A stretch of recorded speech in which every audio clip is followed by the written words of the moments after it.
Hi friends, today lunch aloo masala friends, aloo curry with masala and burger rice friends, and with cut friends, and with boiled egg also. Sorry friends, already పెట్టేసుకున్నాను మర్చిపోయి video తీసే ముందు. And Bingo Bingo original friends, salt flavour ఇప్పుడే కొనుక్కొని వచ్చాను. My favourite chips. మీరేం lunch చేశారో ఇవాళ కామెంట్లో చెప్పండి ఫ్రెండ్స్. స్పెషల్ అయితే ఇది తిన్నాక టేస్ట్ ఎలా ఉందో చెప్తాను.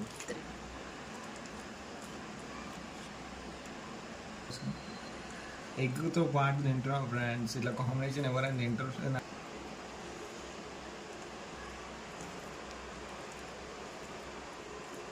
కర్రీ అయితే బాగుంది ఫ్రెండ్స్. నెక్స్ట్ టైం మీకు రెసిపీ చెప్తాను ఫ్రెండ్స్.